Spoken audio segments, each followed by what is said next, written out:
जय हिंद। तो आइए आज हम लोग भूगोल के इंपॉर्टेंट प्रश्न के बारे में जानते हैं। प्रश्न संख्या पहला है, भूगोल के जनक किसे कहा जाता है? भूगोल के जनक किसे कहा जाता है? इरेटोस्थनीज, हेरोडोटस, हिप्पोक्रेटस या इनमें से कोई नहीं। हेरोडोटस को इतिहास का पिता बोला जाता है, इतिहास का पिता।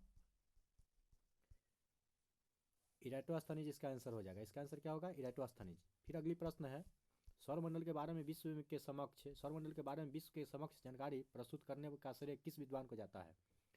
सौर मंडल के बारे में विश्व के समक्ष जानकारी प्रस्तुत करने का श्रेय किस विद्वान को जाता है? ऑप्शन नंबर एक में है कोपरनिकस, दूसरा केपलर, तीसरा गैलीलियो, चौथा इनमें से कोई नहीं। तो इसका आंसर क्या हो जाएगा? इसका आंसर हो जाएगा आपका ऑप्शन नंबर एक, कोपरनिकस। फिर अगली प्रश्न है, प्रश्न संख्या 3, सूर्य के चारों ओर घूमने वाला खगोलीय पिंड को क्या कहते हैं? सूर्य के चारों ओर घूमने वाला खगोलीय पिंड को क्या कहते हैं?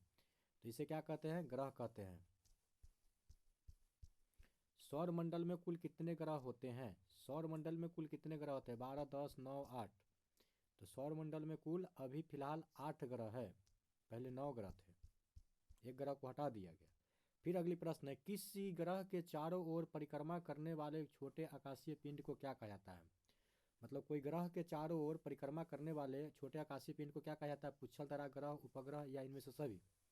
तो इसका आंसर क्या हो जाएगा? इसका आंसर आपका हो जाएगा ऑप्शन नंबर सी, उपग्रह।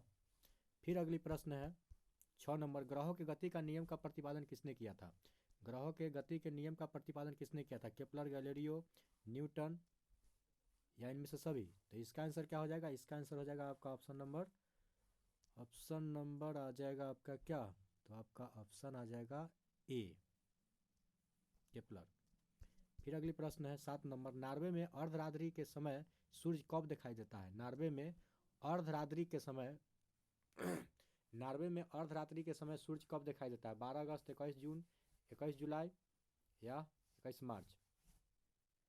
तो इसका आंसर क्या हो जाएगा? इसका आंसर हो जाएगा आपका ऑप्शन नंबर बी, 21 जून को। और नार्वे को क्या बोला जाता है? मध्य रात्रि का देश नार्वे को ही बोला जाता है। क्वेश्चन है कि मध्य रात्रि का देश किसको बोलते हैं? नार्वे को।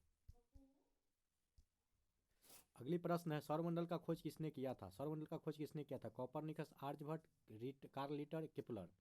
इसका आंसर क्या हो जाएगा? इसका आंसर हो जाएगा आपका ऑप्शन नंबर ए, कोपरनिकस। फिर अगली प्रश्न है, प्रश्न संख्या 9 है, सौरमंडल का जन्मदाता किसको कहा जाता है? पृथ्वी को, शुक्र को, शनि को या सूर्य को? सौरमंडल का जन्मदाता किसे कहा जाता है? पृथ्वी, शुक्र, शनि, सूर्य। तो इसका आंसर क्या हो जाएगा? इसका आंसर हो जाएगा सूर्य। फिर अगली प्रश्न है, प्रश्न संख्या 10 है, एक ग्रह को अपने कक्ष में सूर्य से अधिकतम दूरी को क्या कहते हैं? अधिकतम दूरी को क्या बोलते हैं? अधिकतम दूरी को क्या कहते हैं? इसको पेरिजी, अपसौर, उपसौर या अपोजी। तो देखिए, अधिकतम बोला गया है ना, तो अधिकतम में क्या है? अधिकतम में अ है तो अपसौर होगा। अगर न्यूनतम बोला जाता तो न्यूनतम होगा क्या? उपसौर। याद रखिएगा क्या होगा? अपसौर। इसका आंसर हो जाएगा अपसौर।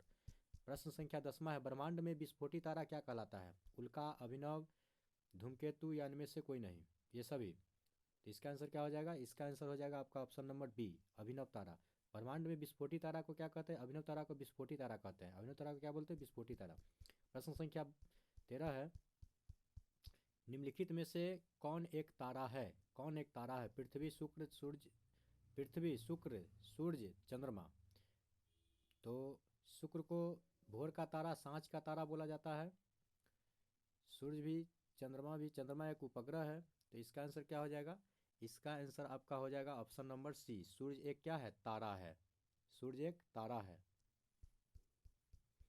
अब सूर्य की प्रकाश धरती तक पहुंचने में कितना मिनट लगता है? ऑप्शन एक में है 3.8 मिनट, 8.3 मिनट, 7.4 मिनट, 9.3 मिनट। इसका आंसर क्या हो जाएगा? इसका आंसर हो जाएगा आपका ऑप्शन नंबर बी। ऐसे ओरिजिनल होता है, इस ऑप्शन के अनुसार ये हो जाएगा, ओरिजिनल समय होता है 8 मिनट 16.6 सेकेंड। ठीक है, 8 मिनट 16.6 सेकेंड इसका ओरिजिनल समय होता है सूर्य का प्रकाश पृथ्वी तक पहुंचने में। अगली प्रश्न है, सूर्य के सबसे दूर कौन सा ग्रह है? सूर्य के सबसे दूर कौन सा ग्रह है? बुध, प्लूटो, वरुण, बृहस्पति। इसका आंसर क्या हो जाएगा? इसका आंसर आपका हो जाएगा 15 का आंसर हो जाएगा ऑप्शन नंबर सी, बृहस्पति।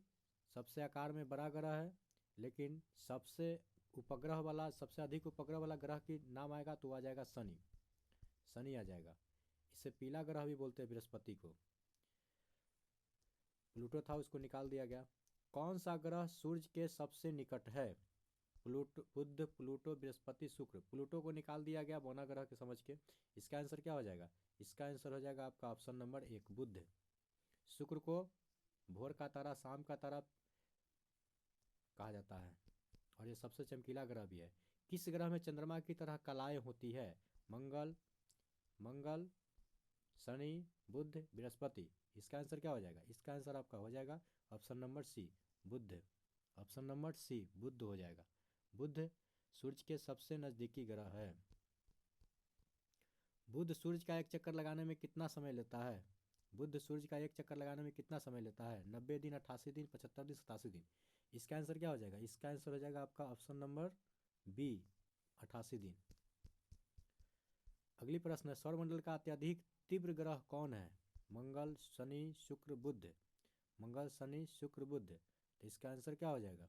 इसका आंसर आपका ऑप्शन नंबर हो जाएगा ऑप्शन नंबर डी। सौरमंडल का अधिक तीव्र ग्रह क्या होगा? Option number D. फिर अगली प्रश्न है, निम्नलिखित में से किस ग्रह को पृथ्वी की बहन कहा जाता है? पृथ्वी की बहन शनि, शुक्र, चंद्रमा या मंगल। तो इसका आंसर क्या हो जाएगा? इसका आंसर हो जाएगा आपका ऑप्शन नंबर बी, शुक्र को कहता है पृथ्वी का बहन। शुक्र एवं पृथ्वी को जुड़वा ग्रह भी बोलते हैं। सौरमंडल का दो ग्रह वह कौन है जिसके पास एक भी उपग्रह नहीं है? सौरमंडल का वह दो ग्रह कौन है जिसके पास एक भी उपग्रह नहीं है? पृथ्वी शनि, बुध शुक्र, बृहस्पति बुध, मंगल शनि। तो इसका आंसर क्या हो जाएगा? बुध और शुक्र। क्या होगा? बुध और शुक्र। इसका आंसर क्या हो जाएगा? बुध और शुक्र। इसके पास एक भी उपग्रह नहीं है। सबसे अधिक चमकीला ग्रह शुक्र ग्रह है, सूर्य के सबसे नजदीकी बुध ग्रह है। मंगल ग्रह को लाल ग्रह कहते हैं। अगला है, किस ग्रह को शाम का तारा कहा जाता है? पृथ्वी, शनि, शुक्र, चंद्रमा। इसका आंसर क्या हो जाएगा? शुक्र को कहा जाता है शाम का तारा, भोर का तारा, पृथ्वी का भग्नी, सब कहा जाता है। आगे है कि यूरोपवासियों किस ग्रह की पूजा देवी के रूप में करते थे? यूरोपवासी किस ग्रह की पूजा देवी के रूप में करते थे? चंद्रमा, पृथ्वी, शुक्र या मंगल। तो इसका आंसर क्या हो जाएगा? इसका आंसर हो जाएगा आपका ऑप्शन नंबर सी शुक्र को। फिर अगली प्रश्न है, पृथ्वी के किस भाग में निकेल और लोहा की प्रधानता होती है? निकेल और लोहा, सीमा, निफे, सियाल या इनमें से सभी।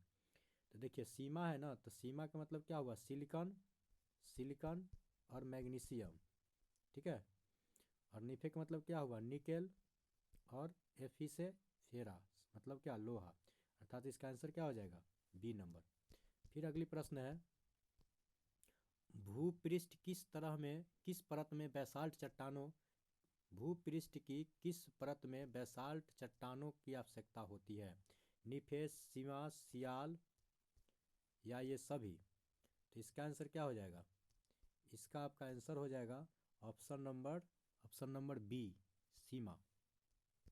26 नंबर प्रश्न है, पृथ्वी की आंतरिक संरचना के संबंध में महत्वपूर्ण जानकारी का स्रोत क्या है? प्लेट विवर्तनिक, अप्राकृतिक साधन, ज्वालामुखी की क्रिया या भूकंप विज्ञान। तो इसका आंसर हो जाएगा आपका option number D. Option number क्या होगा? डी, भूकंप विज्ञान। फिर नेक्स्ट प्रश्न है 27 नंबर, पृथ्वी के कुल द्रव्यमान का लगभग कितना प्रतिशत मेंटल में पाया जाता है? कुल द्रव्यमान का कितना परसेंट मेंटल में पाया जाता है? 40%, 45%, 60% या 90%। तो इसका आंसर क्या हो जाएगा? इसका आंसर हो जाएगा आपका ऑप्शन नंबर सी, 68%। फिर अगली प्रश्न है 28 नंबर प्रश्न है, स्थल मंडल का विस्तार कितने किलोमीटर की गहराई तक है? मतलब ये भूमि जो है इसका गहराई कितने किलोमीटर तक अंदर है? 110 किलोमीटर, 155 किलोमीटर, 200 किलोमीटर या 100 किलोमीटर। तो इसका आंसर क्या हो जाएगा? इसका आंसर हो जाएगा आपका option number D, 100 kilometre. 100 kilometre होगा। फिर अगली प्रश्न है, पृथ्वी के भूपर्पटी में कौन सा तत्व प्रचुर मात्रा में पाया जाता है? पृथ्वी के भूपर्पटी में कौन सा तत्व प्रचुर मात्रा में पाया जाता है? लोहा, क्रोमियम, एल्युमिनियम या पोटेशियम। तो इसका आंसर क्या हो जाएगा? इसका आंसर आपका हो जाएगा option number C, aluminium. Aluminium का संकेत एल होता है, परमाणु संख्या 13 होता है। इसका निष्कर्षण अयस्क बॉक्साइट अयस्क से होता है। फिर अगली प्रश्न है और लास्ट प्रश्न है इस सेशन का।